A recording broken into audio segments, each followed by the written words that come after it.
Shabbat Shalom, good evening. Greetings to the 12 tribes of the children of Jacob, the true bloodline that is scattered throughout the whole earth through slavery and oppression because of the sins of our fathers, but are now returning to the God of Abraham, Isaac, and Jacob to worship him in spirit and in truth. Greetings. Greetings also to those who are grafted into the bloodline through faith in the line of the tribe of Judah. Greetings to you as well. Blessings upon those that are working in the healthcare field, trying to save lives. Those that are out here picking up garbage for us to keep our sidewalks and streets clean. Blessings upon those that make deliveries for our convenience, and double blessings on those trying to help the boys and girls, men and women, children and teenagers and adults that are in the wickedness of human trafficking, sex slave operations, prostitution, child pornography, child molestation and pedophilia, and curses, double curses on those that participate in these things. Finally, blessings upon the homeless. 600,000 men, women, and children on the streets of the United States of America this Shabbat with no roof over their head, and millions around the world in places like India and the Philippines, oftentimes not even knowing where their next meal is coming from. And blessings upon all the people whose hearts are moved to help such ones. Greetings to the chat. Sister Heavenly Garden, Sister Isha Bataman, Sister Wade. Righteous is the way. Brother Kelly, Brother Williams, Brother Ben Israel. Blessings upon all of you. Anyone else that might join, Brother Sadat. So we have been studying Hosea. And we just finished. Blessings, Loma, right? Azariah. We just finished Hosea chapter 9. Now, we have seen that Hosea is focused, the Most High is focusing this prophet, this Israelite prophet, Hosea, on Ephraim, the northern tribe of Ephraim. We've seen him talking about Ephraim as the wayward wife, the whoring wife that he bought back from her whoredom, in dealing with all of the sins of the northern kingdom, ultimately ending up in his scattering. And as a matter of fact, I want to just read the last two verses of chapter 9 where we finished last week, because this sets the tone for as we start this week, understanding what the prophecy said here. So here in Hosea chapter 9, beginning at verse 16, Hosea chapter 9, verse 16 and 17. Hosea 9, 16 and 17. Ephraim is smitten. Their root is dried up. They shall bear no fruit. Yea, though they bring forth, yet will I slay, even the beloved fruit of the womb. My Most High will cast them away, because they did not hearken unto him. They shall be wanderers among the nations. So that shows us one of the things that happened to the northern kingdom, the northern so-called, what they call them, the tribes that are missing, the lost tribes. That's what they call them, the lost tribes. Well, it tells us they were wanderers among the nations. Their children were destroyed. Their children were slain. As you know, when the settlers came to various parts of the earth from Europe, they found people already on these lands that they discovered, right? And they renamed the lands after what they wanted to name them, after their own names or after names from places in Europe. Not only that, they killed the natives that were there with their disease that they brought, smallpox and other disease that they carried with them when they came from Europe. And oftentimes, if the Indians, the so-called Indians, rebelled and fought back, it would be worse, because the settlers would then smash their women with children, rip up their babies, smash their babies' heads against trees and rocks, and destroy them. They have a statue of a woman in Massachusetts today with a hatchet in her hand, because I forgot her name, but she massacred Indians, and they found her with blood all over her and carrying heads, scalps of heads, and Indian heads of women, children, as well as men. She apparently ambushed them when they were sleeping in their camp and killed the children in that way. So that is prophetic in terms of what happened to Ephraim. Now, before we continue, I want to go to 1 Corinthians chapter 1. 1 Corinthians chapter 1, because what we're going to be reading tonight in Hosea, again, as we saw, actually we alluded to it in some earlier chapters of Hosea. One of the issues is Hosea, as we know, the northern kingdom was worshiping a golden calf. They were worshiping idols, literally a golden calf. They were making high places. And we mentioned how they were making these high places, and you go to various parts of so-called Americas and you'll see them. You'll see the high places they built. You'll see them in Mexico, you'll see them in Central America, and you'll see them in South America. They look like pyramids. And you got to climb up to get to the top. These were edifices built to the honor of idolatrous gods. And so now you see them in ruins, but so a lot of times they're still standing. And they found them also on islands when they came to island. They, being the European settlers, came to islands and found them there as well. And you see ruins all over the place from various tribes that had done this. So in doing that, what ends up, as we saw earlier in Hosea, in doing that, they're of course creating their own brand of righteousness. Okay? They're casting off Yah.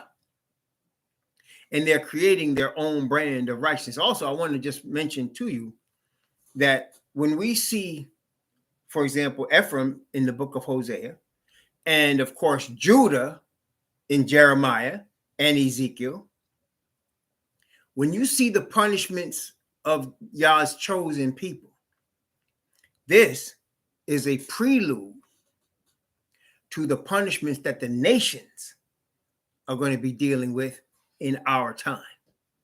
And why? Because the nations bring Israel into captivity, teach them to worship other gods, and then at the end try to force everybody under the power of their worldwide system of Babylon. So everything that came on Israel in terms of the northern kingdom and the southern kingdom is going to come on Babylon, the world power that we're now under. And as a matter of fact, if you would notice, we talked about the statue of Daniel, the statue with 4 different metals, starting with gold, silver, brass, and then finally iron. And if you notice, you remember, in the foot of that statue, it was divided. Did you notice that? It was iron and clay. It was divided. And those are the powers of the nations led by Rome, but it was a divided kingdom. Wait a minute. Was not Israel divided into the northern and southern kingdoms? So again, it's just an illustration of how what happens to the chosen is also going to be happen on the nations. Only thing the Bible says, double unto Babylon, double unto her. Okay.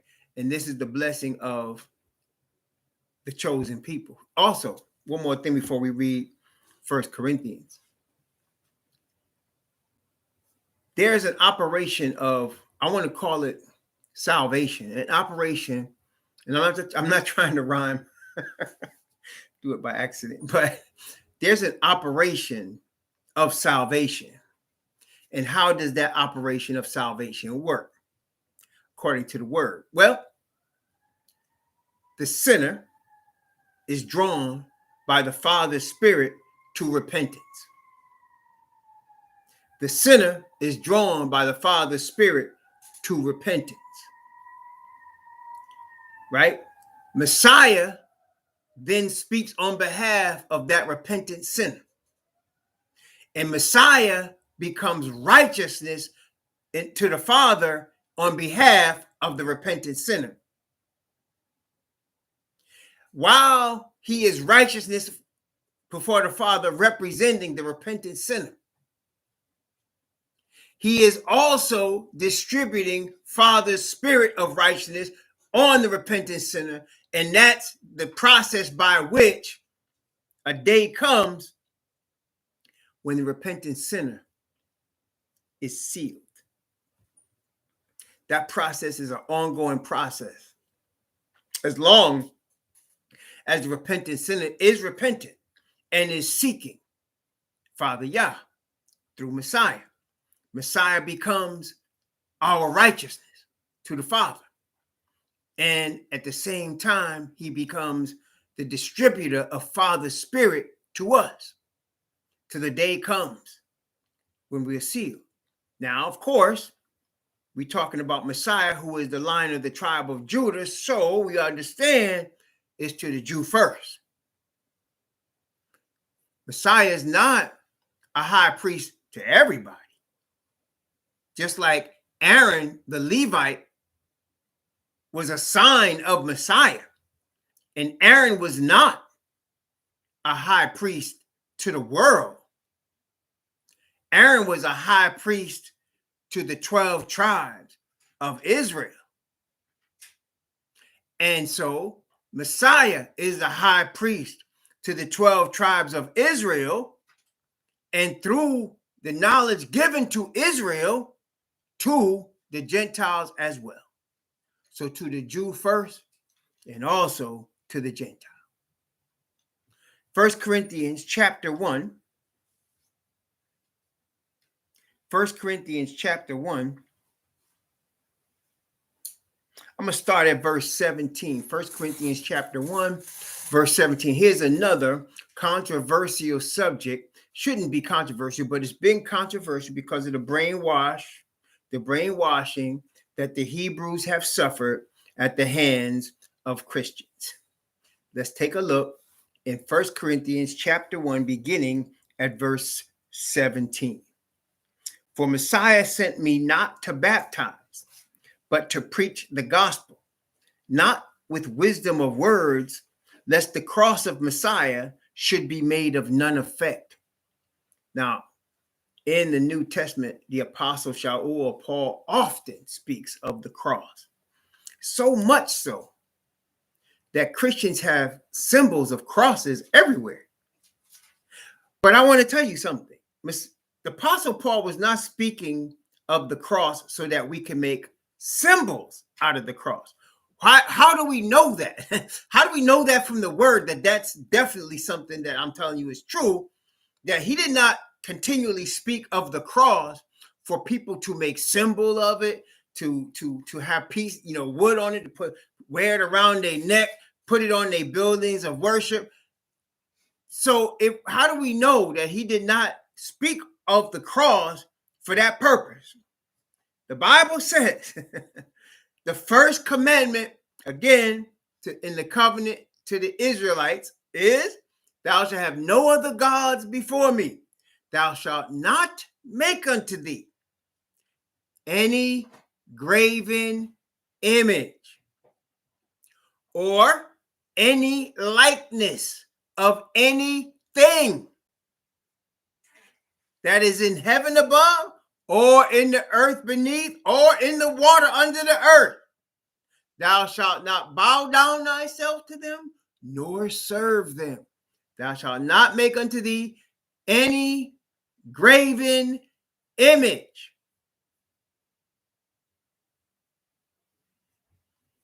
Okay? So when he's speaking of the cross, what is he talking about then? Because obviously he spoke of it a lot. He spoke of it so much that I just mentioned, the Gentiles start putting crosses everywhere, because you know what? That's what Gentiles will do. Even Israelites, when we had the golden calf, right? They got that from Egypt. So What is he talking about?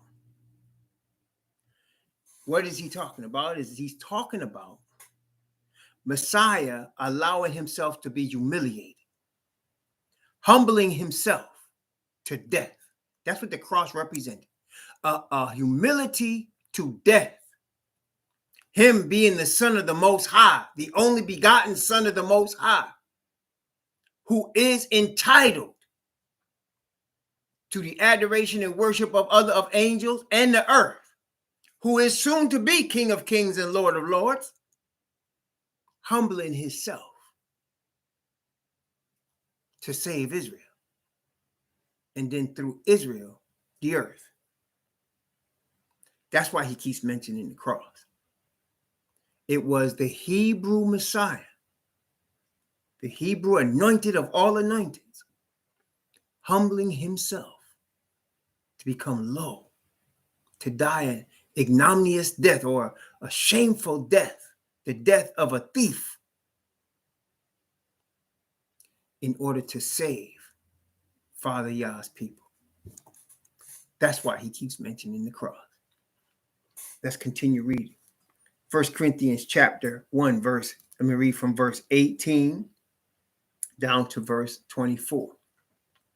For the preaching of the cross is to them that perish foolishness, but unto us which are saved, it is the power of Yahweh. Why is it the power? Because through that death, we gain Father's righteousness. And Father's righteousness is what? Power. It's his spirit. You are following that? Father's righteousness is power. Remember, all power belongs to Yah. And Yah gives the power to Messiah. Because of Messiah humbling himself to save the nation. Okay, let's continue. Verse 19. For it is written, I will destroy the wisdom of the wise and will bring to nothing the understanding of the prudent. Where is the wise? Where is the scribe? Where is the disputer of this world? Hath not Yah made foolishness the wisdom of this world? For after that, in the wisdom of Yah, the world by wisdom knew not Yah. It pleased Yah by the foolishness of preaching to save them that believe. For the Jews require a sign, and the Greeks seek after wisdom. But we preach Messiah, crucified, unto the Jews a stumbling block, and unto the Greeks foolishness. So why is it a stumbling block to the Israelite people? Why would it be a stumbling block? Because they cannot believe that the Son, that there will be a son of the Father, born of Father's Spirit, to allow himself to be humbled and treated like a thief and put to death with two thieves. That's why he became a stumbling block. And the idea of our fathers at the time of the Messiah's first appearance, they were looking for him to overthrow the Romans, like David. Overthrow the Romans, beat all the Gentiles, have garrisons everywhere, and rule the earth. That's what they were looking for. So when he comes as a poor carpenter and allows the Gentiles to beat him, to spit on him, and to put him to death like a common thief, that was hard for them to receive. And then on the top of it, for him to rise from the dead. Oh my gosh. He rose from the dead. Even to this day, you got Hebrews that cannot receive that. I'm talking about non-Christian Hebrews that cast off white Jesus. They can't receive that. I know Malcolm X couldn't receive that. He couldn't receive that. He rose from the dead. That's the stumbling block. That's the stumbling block. Okay. Now to the Greeks, it's foolishness. The whole thing is foolishness because they Gentile. So it's foolishness. Wait, we used to conquering. We used to walking into places, taking what we want and making slaves of everybody. You telling me your king humbled himself and became like a common thief? Foolishness. And you talk about him rising from the dead? Foolishness. to the Israelites a stumbling block, because the Israelites at least understand in their history that there's been a lot of miracles. The splitting of the Red Sea, the deliverance from Egypt, and of course, all of the various miracles where Yah fought for Israel, all of the various miracles where all the champions of Israel, your Samsons, your Davids, your Samuels, they knew that these things could happen, that there is a spirit, but they were not expecting him to come that way. Why did he come that way? That's a good question. Why would he come that way? Aside from the fact that it was prophesied, why would he come that way? Because the first step in our salvation is the renewing of our mind and spirit. We cannot dwell in the kingdom of righteousness unless we receive a mind and a spirit of righteousness. If we don't receive a new spirit, we're going to be the same person, and this whole thing will go all over again. So he must create in us a new mind and a new spirit. Therefore, he humbled himself and demonstrated Yah's power by allowing himself to be killed, and then having Yah raise him from the dead, and having 500 witnesses to this, and then speaking with the power of Yah's spirit before and after his resurrection, and putting the Father's spirit on the early apostles after his resurrection. All of this bore witness of the change that he's looking for from us from within. Once that change is complete in the seal of the 144,000, then all the things that our fathers were looking for will come to pass. Yes, then he's going to come as a king. Then he's going to annihilate the Gentile nations. Then Israel is going to rule, as the apostles asked him, "Would thou at this time restore the kingdom to Israel?" That was the question in Acts chapter 1. And he said, "It is not for you to know the times or the seasons which the Father has in his own power." So in other words, first, he's got to prepare us a spirit so that we can live in a kingdom of righteousness and not bring back sin. Second, because he's not going to have sin the second time. The second thing is he's going to restore everything else. Going to give us a new bodies that don't get old. He's going to give us a kingdom that's restored unto us. And then we're going to share that kingdom with the Gentiles that are also among us and with us as well. So you can see there's a process. We talked about a process of salvation, right? This is what we're dealing with here. So now, as we read here in 1 Corinthians, and this has to do with the northern kingdom, because they rejected Moses, they rejected everything that was given to them and replaced it with man's wisdom, which is why you see what happened in the book of Hosea. We're going to read more about that. That's why they ended up being wanderers among the nations. So let's take a look in 1 Corinthians chapter 1. We stopped at verse 22. I'm going to start at verse 22. For the Jews require a sign, and Greeks seek after wisdom. But we preach Messiah crucified, unto the Jews a stumbling block, and unto the Greeks foolishness. But unto them which are called, both Jews and Greeks, Messiah, the power of Yah and the wisdom of Yah. You see what I'm saying when I tell y'all that Messiah is not the Father, but he's a representation of the Father to us. To us, he's the Son of Yah. When he talks to his Father, he's the Son of Man, because he's representing us. See? And so he is Yah's power and Yah's wisdom represented in a body. That's Messiah. That's who he is. Okay? And he gave himself to death to save Israel first, and then those who are called of the Gentiles. Okay? Verse 25. Because the foolishness of Yah is wiser than men, and the weakness of Yah is stronger than men. For ye see your calling, brethren, how that not many wise men after the flesh, not many mighty, not many noble are called. But Yah has chosen the foolish things of the world to confound the wise. Yah has chosen the weak things of the world to confound the things that are mighty. Now, he said remember earlier in this chapter, he said through the foolishness of preaching. This is very significant, because What are you dealing with? You're dealing with words. When you're preaching and teaching the word, you're dealing with what? Words, right? Well, let me ask you a question. How did Father make the earth? What did he do when he made the earth? How did he build it? How did he bring things into existence that weren't existing before? What did he do?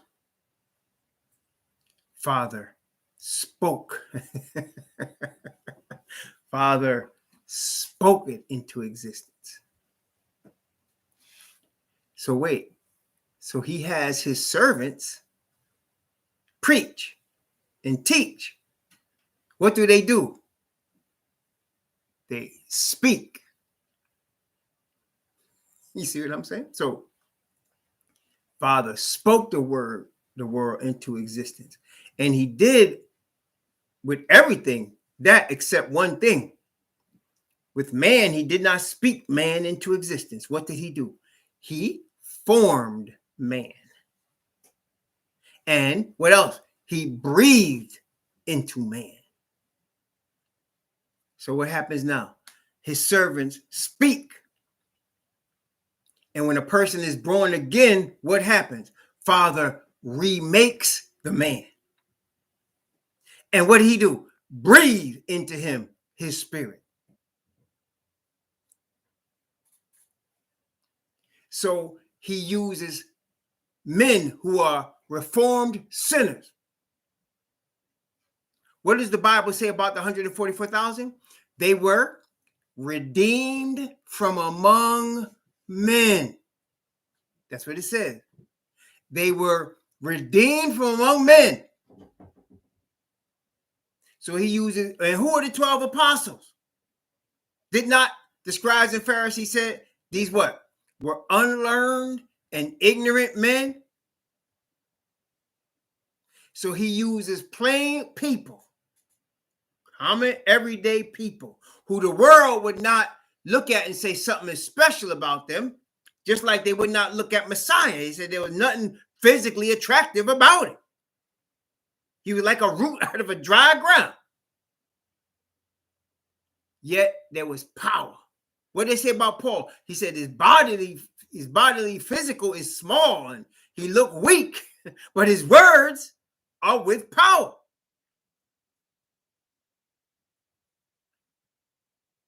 So he has set this pattern from the beginning of the earth, and he's continuing it through Messiah. Messiah came as a poor carpenter from a ghetto town called Nazareth. But he came with Father's power to transform men. And then he sent his apostles, unlearned and ignorant men, with his power.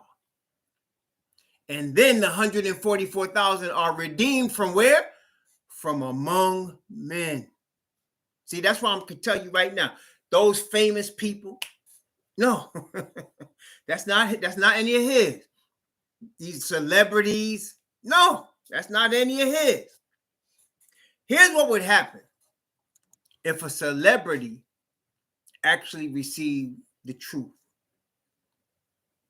You want to know an example of that? Take Lauryn Hill of the Fugees. Remember Lauryn Hill of the Fugees? Maybe some of y'all don't remember, but from the 90s, she was an up-and-coming star. She was rising. In this world. And then she got a hold of some truth. Really, she did. And then you ain't hear nothing from her. Now she does a little concert, but you don't hear nothing about Lauryn Hill. Does it mean she can't sing anymore? No, she can still sing. She can still blow it up. But she's not on the world stage anymore. You don't hear nothing about her. She's just a regular person. She gave all the money up. Now let's look at the opposite example. Somebody like Whitney Houston. Rising star. Right? Wouldn't give it up. Wanted to come to the Most High, but didn't want to give up them trappings. Didn't want to give up the trappings. She died. And her daughter too. Same with Michael Jackson. His sisters and them were warning him, yo, don't mess with these people, because they wanted, he had bought the rights for all the Beatles songs, all the Elvis Presley songs. Michael Jackson owned the rights to all of that. He owned the rights to all them songs. And all of the big companies, the big corporations in the music world, they were offering him big money, to sell it to them. And and his sisters and his family was telling him, don't mess with these people. Just take the money, get out of their way. He wouldn't do it. He died. You see, you can't hang on to the trappings of Asatan's kingdom of Babylon and think you're going to get righteousness from the Father. You can't do it. These are two opposite sides of a war, and both of them having you choose one side. You cannot choose two sides in this game. And people are thinking, you're being told by these so-called prosperity preachers that you can make big money in this world and that's the kingdom. No, you cannot serve Yah and Mammon. You cannot.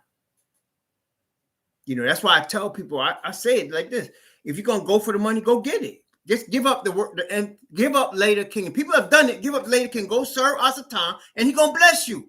You're gonna get this world's goods. He gonna make you big time. He could do that. He's done it to all kind of people, man. Nobodies. People that were nobodies. Like The Rock, Dwight, what's his name? Dwayne Johnson. Y'all ain't heard of him 20 years ago. All of a sudden, he's big time. Big time. Right? Who is he? But a muscle-bound knucklehead. Who is he? You know what I'm saying? Big time. He could make you big time. You just got to give up the kingdom. Seriously. And a lot of people say, I want mine now. Okay. Okay. But that's the choice. You can't have Father's righteousness and have Asatan's trappings. No, not going to work. I don't care who you are. I don't care how nice but he's such a nice guy. Okay, fine. Nice guy. Look, man. Do you know Asatan knows how to smile too? He knows how to smile and laugh also. He knows how to rain stuff on people. You could walk into, like Oprah does, tell the whole audience, I'm going to get y'all all a car. You could do that. What that mean? Every famous person in this earth is going to have to make a decision, especially among the Hebrews, though. This is especially true among the Hebrews. You have to make a decision. It's harder for the Hebrews because we've been so beat down, man. So when one of us makes it, in this world with some money, we'll be, living in projects and surviving, and all of a sudden it's poured on us. And so, they're going to have to make a decision very soon, very soon, very soon. Okay. You remember now, one more before we continue, Nebuchadnezzar, when he made the golden image, an image, right? Like Revelation 13. And who did he have out there? Do you remember? He did not have common people out there. He had counselors and sheriffs, princes. All the powerful people in the kingdom were the ones he had out there, worshiping that golden image. Okay? Because you get the leaders, you got everybody. Because people going to follow their leaders. The problem was he had 3 Hebrews out there, and their leader wasn't Nebuchadnezzar. Their leader was Father Yah. And we're going to come back to that situation still. But, it's hard for the Hebrews, man, because these people, and look, the vast majority of Hebrews that got money in this world are entertainers. They're somehow tied to the entertainment industry, singing, dancing, managing, agent, player, dunking, running, hitting, something, boxing. They're tied to everything I just named is tied to the entertainment industry. Sports is entertainment. Music is entertainment. Acting is entertainment. Record, all kind of whatever disc, whatever they use, entertainment. It's all entertainment. Music is entertainment. So when the Hebrew makes money in this earth, it's generally tied to the entertainment industry.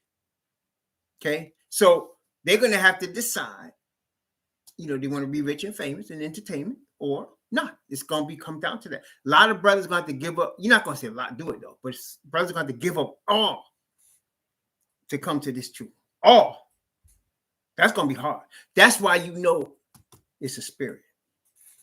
That's why you know that. Because only a spirit can cause somebody to do that.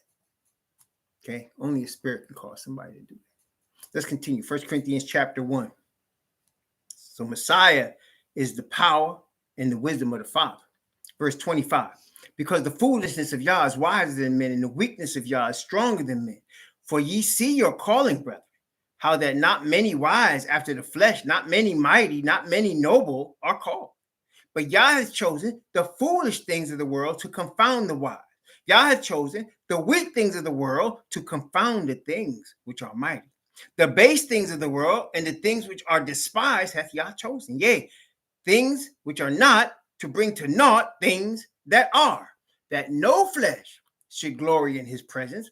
But of him are ye in Messiah Yahushua, who of Yah is made unto us wisdom and righteousness and sanctification and redemption.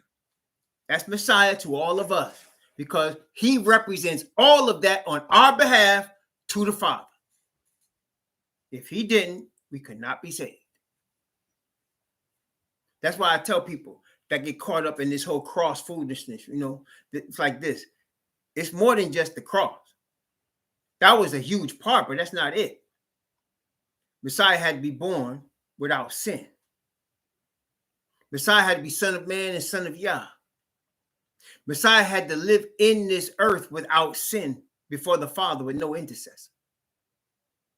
Without sin. If he had sinned once, we would all be lost. Then he had to humble himself and allow his sinless self to be put to death. If he didn't, we'd all be lost. Then he had to be resurrected out the grave. If he didn't, we would all be lost. Then he had to go from that position to become the high priest in the third heaven. If he wasn't, we'd all be lost. Then he has to come back and rescue his chosen. If he doesn't, we'd all be lost.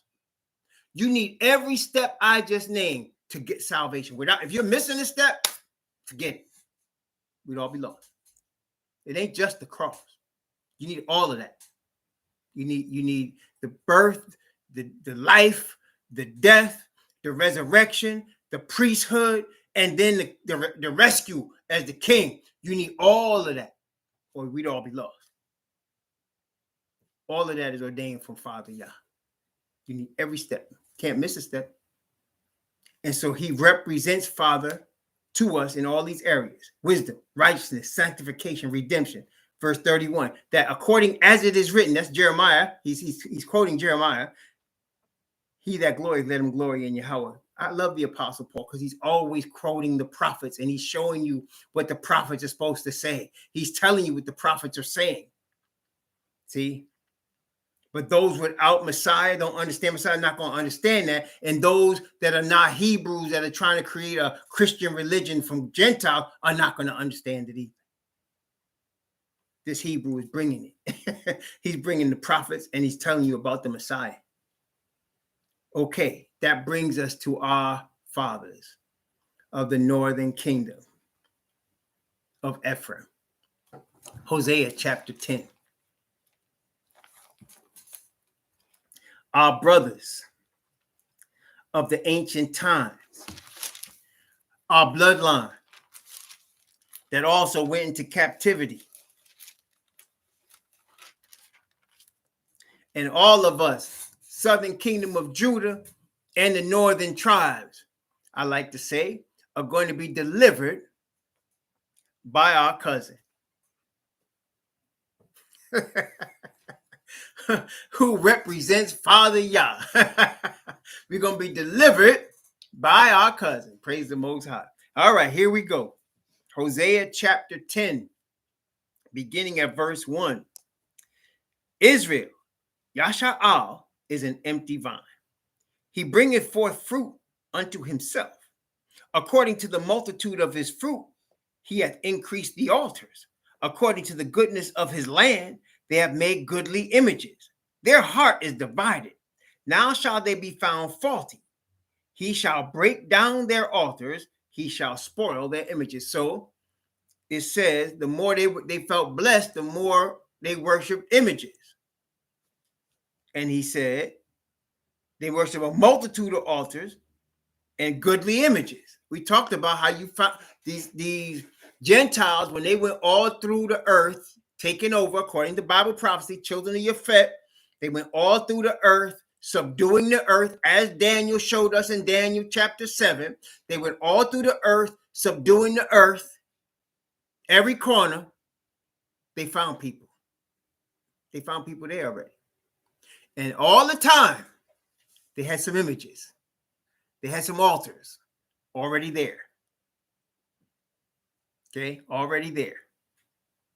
They were divided by tribes, already there. And they lived in tents, already there.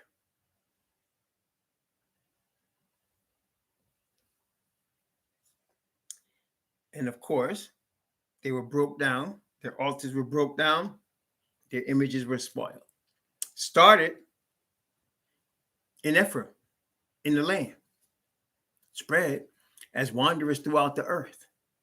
Let's continue. For now they shall say, we have no king, because we feared not Yahweh. What then should a king do to us? They have spoken words, swearing falsely and making a covenant. Thus judgment springeth up as hemlock in the furrows of the field. It's interesting he uses that term, though. He says here, falsely, they spoken words, swearing falsely and making a covenant. So they didn't keep covenants. Let me ask you a question. What happened to the Indians when they made dealings with the settlers, the Europeans? They made covenants with them, right? What happened to those covenants? What happened to those dealings? What happened to those agreements that they made with them? They were all broken. As Israel broke the covenant with Yah, so he caused the Gentiles to break all their covenants with Israel.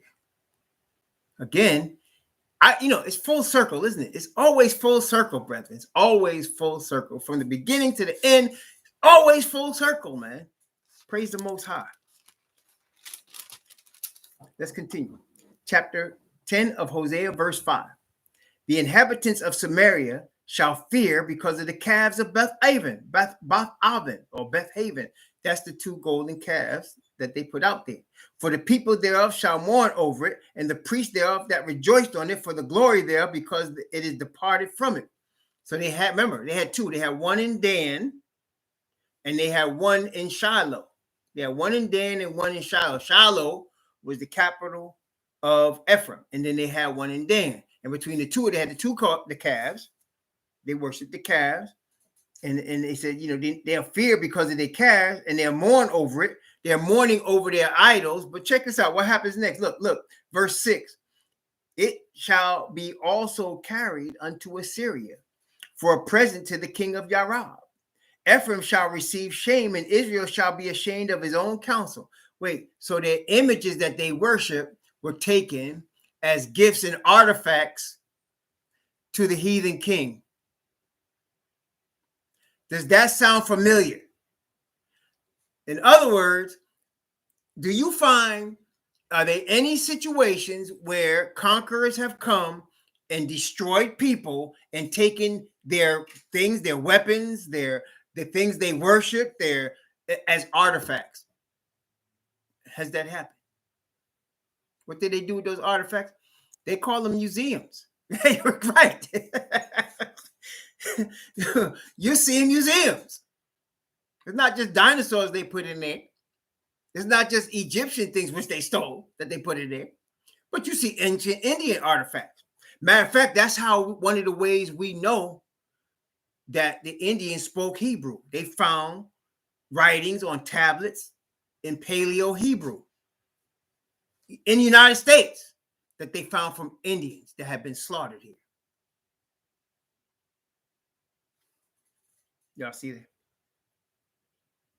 I find it very interesting because just look at some of the names of some of the places, especially I find this interesting in the Philippines because they got a place called Palawan. They got a place called Negros. It's really crazy because you're seeing ancient Paleo Hebrew and they don't even know. They don't even know. Some of them are starting to wake up now because it's the awakening, but they don't really know that, they're coming from ancient Israelites. They don't even realize it. And you just look at some of them, you can see it. Same when we went to Mexico. It's crazy. Some of the names of the places, and then you see, oh man. My wife and I just couldn't help but say, man, those are northern tribes. You can see it. If you're out there looking for it, you can see it. Let's continue. Hosea chapter 10, verse 7. As for Samaria, her king is cut off, as the foam upon the water. The high places also of Avon, the sin of Israel, shall be destroyed. The thorn and the thistle shall come up on their altars. And watch this now. And they shall say to the mountains, cover us, and to the hills, fall on us. He said that's what the northern tribes are going to say as they getting taken over. Where did we hear that term before? Where did we hear that term before? And they shall say to the mountains, cover us, and to the hills, fall on us. We heard that before. We heard it in a couple places. Let me give you one. I'm going to give you one. Luke, here's a quiz right here. We heard that phrase before. We did. We definitely heard that phrase before. Thank you, Brother Williams. There you go. It's in the book of Revelation. But Messiah also spoke of it to our fathers. So here in Hosea, we see it to the northern tribes. Messiah is also going to speak it on Judah. Look, Luke chapter 23. Here you can see everything right here. You can see the scattering. You can see the punishment. You can see the salvation. Everything right here in Luke chapter 23. Here you are, Luke chapter 23. I'm going to begin at verse 26. I'm beginning at verse 26 and read down to verse 31. From 26 to 31. And as they led him away, they laid hold upon one Shimon, a Cyrenian, coming out of the country. And on him they laid the cross that he might bear it after Messiah. Wait. So who was this dude, Simon or Shimon? Who was he? And he was coming from Cyrene. Where was Cyrene? And what was he in there, Jerusalem, doing? What was he there for? This was a man that we would call coming from Africa. And he was a Hebrew. Well, what was a Hebrew doing in the land that we call Africa?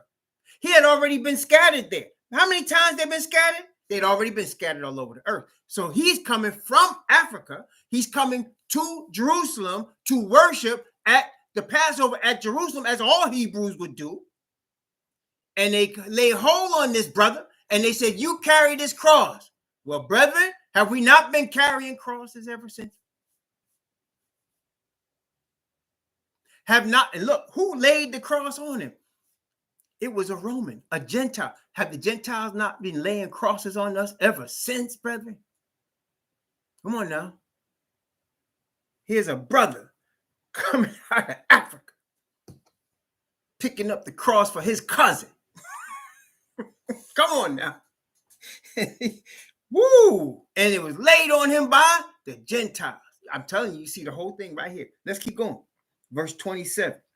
And there followed him a great company of people, of women, all which also bewailed and lamented for him. So the sister was crying. What was done? But Yahushua, turning unto them, said, daughters of Jerusalem, tribe of Judah, weep not for me, but weep for yourselves and for your children. For behold, the days are coming in which they shall say, blessed are the barren, and the wombs that never bare, and the paps which never gave suck. Then shall they begin to say to the mountains, fall on us, and to the mountains and to the hills, cover us. For if they do these things in the green tree, what shall be done in the dry? So he's using that word that came upon the northern kingdom also now to the southern kingdom. And the symbol, we could see it right there. Here's a Gentile, the Gentile soldiers of the children of Yafet laying that cross on the brothers that came out of Africa. tribe of Judah. All right there, isn't it? Well, wait, we're not finished yet. So, as remember I told y'all earlier, whatever came on us is going to come double on the Gentiles. See that? Whatever come on us is going to come double on the Gentiles. Well, let's see that. Revelation chapter 6, the sixth seal. Revelation chapter 6 and the sixth seal. Revelation 6, beginning at verse 12. Revelation 6, beginning at verse 12 and reading down to verse 17. Here we go. And I beheld, when he had opened the sixth seal, and lo, there was a great earthquake, and the sun became black as sackcloth of hair, and the moon became as blood. And the stars of heaven fell unto the earth, even as a fig tree casteth her untimely figs when she is shaken of a mighty wind. And the heaven departed as a scroll when it is rolled together, and every mountain and island were moved out of their places. And the kings of the earth, and the great men, and the chief captains, and the rich men, and the chief captains, and the mighty men, and every bondman, and every freeman hid themselves in the dens and in the rocks of the mountains, and said to the mountains and rocks, what? Fall on us, and hide us from the face of him that sitteth on the throne, and from the wrath of the Lamb. For the great day of his wrath is come, and who shall be able to stand? So that question was asked at the end, and as we've said often, we know the answer. It's the 144,000, which is mentioned next. Praise the Most High. From the 12 tribes of the children of Israel, not including Ephraim and Dan. Praise the Most High. Brethren, I should just name it full circle. Everything come full circle. You see that? Everything come full circle. Praise the Most High. Okay. Back to Hosea. Isn't it? It's blowing my mind. I'm saying how deep Hosea is, how deep these prophecies are, how deep the word of the Most High is. Y'all was just listening to some other fool today. I was pretty sad because this particular fool was from where my people come from in Jamaica. Talking about it's a sad thing that black people believe the Bible is literal. I told that fool, please, when you finish reading it the first time, then come at me. Because he ain't read it. Isn't it amazing? Everybody got something to say and ain't even read it. What? You read about Moses crossing the Red Sea and that's all you think you know what you're talking about? Brethren, you see what I'm saying? How many people out here got something to say about a book they have never read? Maybe they read a few chapters, maybe even a few books within it, but never actually read the whole thing and got something to say. I can't believe black people think it's literal. Really? Let's continue. Hosea chapter 10. I'm going to start at verse 8 again and continue down. The high places also of Avon, the sin of Israel, shall be destroyed. The thorn and thistle shall come up on their altars, and they shall say to the mountains, cover us, and to the hills, fall on us. O Israel, thou hast sinned from the days of Gibeah. There they stood, and the battle in Gibeah against the children of iniquity did not overtake them. It is my desire, said the Most High, that I should chastise them. And the people shall be gathered against them. They shall bind themselves in their two furrows, the two furrows representing the two calves that they worship. So they're trusting in their calves, and they're going to be chastised, and the people, that is the nations, gathered against the northern tribes. And then later we know Judah also. But this is Hosea talking about Ephraim. Okay. And Ephraim is as an heifer that is taught, and loveth to tread out the corn. But I passed over her fair neck. I will make Ephraim to ride, Judah to plow, Jacob shall break his clods. So again, I love how the Most High does this. He's giving you all of these judgments that he's sending on his people. But in the midst of it, he stops and gives us hope. In the midst of it. Some of the hardest stuff is in like the book of Judges. If you ever read through Judges, that's a hard book to read. My wife and I were just talking about that because it's of the sins of our fathers. And then Lamentations, but in the middle of those books, there's always hope. The Most High gives us hope, and he does it here. Verse 12, sow to yourselves in righteousness, reap in mercy. Break up your fallow ground, for it is time to seek Yahweh till he come and rain righteousness upon you. See, this is how we know that the rain, when the Bible mentions rain, is talking about Father's righteousness. And of course, when we're talking about Father's righteousness in relation to us, to his people, we're dealing with his spirit. That's why in Joel, he talks about, wait, let's take a look at it. Joel. In fact, Joel is the next book. So let's look there. Right after Hosea is Joel. Joel chapter 2. Let's read verse 23. Joel chapter 2, verse 23. Be glad then, ye children of Zion, and rejoice in Yahweh, your Most High, for he hath given you the former rain moderately, and he will cause to come down on you the rain, the former rain and the latter rain in the first. So what is that? That's his spirit of righteousness. He's going to rain righteousness on his people. And he said, sow to yourselves in righteousness, reap in mercy, break up the fallow ground. In other words, he's using a farming and agricultural object lesson.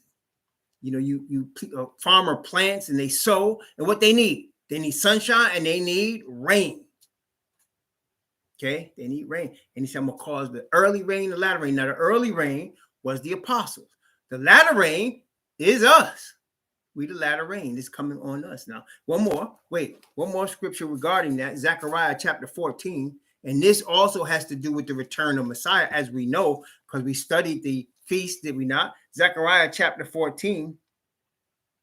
I'm going to begin in Zechariah chapter 14 from verse 12. From verse 12, I'm going to go down to verse 17. Zechariah chapter 14 from verse 12 to verse 17. Notice what it says. And this shall be the plague wherewith Yahweh will smite all the people that have fought against Jerusalem.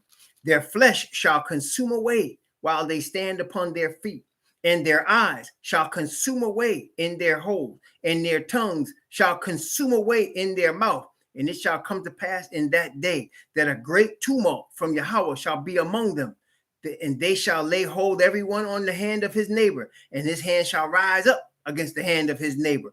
And Judah also shall fight at Jerusalem, and the wealth of all the heathen round about shall be gathered together, gold and silver and apparel in great abundance. So shall be the plague of the horse, of the mule, of the camel, and of the ass, and of all the beasts that shall be in these tents as this plague. And it shall come to pass that every one that is left of all the nations which came against Jerusalem shall even go up from year to year to worship the King, Yahweh of hosts, and to keep the feast of the tabernacles. And it shall be that whoso will not come up of all the families of the earth unto Jerusalem to worship the King, Yahweh of hosts, watch, even upon them shall be no rain. No rain. That means it's not saying they're going to be surviving and then be destroyed later. No. They're not going to have Father's righteousness. They would have been destroyed by the plague. And he says that's going to come plague that came upon them. It's going to be the same plague that's going to come upon them. Verse 18. And if the family of Egypt go not up and come not, that have no rain, there shall be the plague, wherewith Yahweh will smite the heathen that come not up to keep the feast of the tabernacle. So again, rain means his righteousness. And when he's raining on us, the latter rain is the power of his righteousness. That's what's going to cause us to be in the kingdom and to keep the feast of the tabernacles, which represents the return, which he says there, Messiah, the King, the Yahweh of hosts. Y'all got me? Y'all got the word right there? Praise the Most High. So he said he's talking about rain. And so he's telling Hosea, telling the northern kingdom, you should prepare yourself to receive rain. And that's why when Elijah came to Ahab, he said for 1,260 days, 42 months, 3.5 years, there was going to be what? No rain. It was a sign. Father spirits departed. No rain. Okay, no rain. 42 months, 3.5 years, 1,260 days. I'm saying these numbers on purpose. Y'all know these numbers have meanings. 42 months, 3.5 years. Times and a half. 1,260 days. Praise the Most High. Back to Hosea chapter 10. Hosea chapter 10, verse 13. So he's telling us, sow in righteousness and reap mercy, right? So look, even when we receive Father's righteousness and his spirit comes on us and we render obedience to his covenant, we are still saved by his mercy. If he didn't do all that for us, we couldn't be saved. See? So he still saves us. It's mercy. So you say, sow to yourselves in righteousness, that is Father's righteousness, and reap mercy. David says, I love one of these. I think it's Psalm 66. He says, blessed be Yah, who has heard my prayer and not taken away his mercy from me. And then Father say, I will not take my mercy away from David as I took it away from Saul. We want Father's mercy upon us. That's why the Bible says his mercy endureth forever. Praise the Most High Yah. Isn't that beautiful, man? So let's continue. Hosea chapter 10, verse 13. So just the opposite is true as well. Ye have plowed wickedness, ye have reaped iniquity. Ye have eaten the fruit of lies, because thou didst trust in thy way, in the multitude of thy mighty men. See, trusting in man. Therefore shall a tumult arise among thy people, and all thy fortresses shall be spoiled, as Shalman spoiled Bath Abba in the day of battle. The mother is what? The mother was dashed in pieces upon her children. So shall Bethel do unto you because of your great wickedness. In the morning shall the king of Israel be cut off. And again, that goes back even to the history. We know the children of Yafet came and they dashed the baby natives in pieces and ripped up the mothers with child. That's historical fact. Okay, and you can see it there again. There's so many references to the Indians here. It's not even funny. I mean, if you really read this closely, you can see it. There's so many references here to what happened to what they call so-called Native Americans, so-called. That's not what they really are. They're really Hebrews and Indians. Praise the Most High. All right, well, that was chapter 10. What a blessing, man. Chapter 10 of Hosea. And so again, we just have a few more chapters. I'm not sure. I was going to do Amos after this, but I'm not sure. Y'all been having a lot of Revelation questions, so we might just go back into Revelation again. We'll pray about that and see what the Most High does. But right now, we're still getting a blessing in the book of Hosea. Praise the Most High. So that's chapter 10. By the grace of the Most High, tomorrow morning at 11 a.m., approximately between 11 and 11:30, we'll praise the Most High. We'll start chapter 11 of the prophecy of Hosea to Ephraim. Praise the Most High Yah. Please pray for us that we be found worthy, lest we are preached to others and we ourselves be cast away. Let us run with patience the race, that we may all receive the prize. Shalom.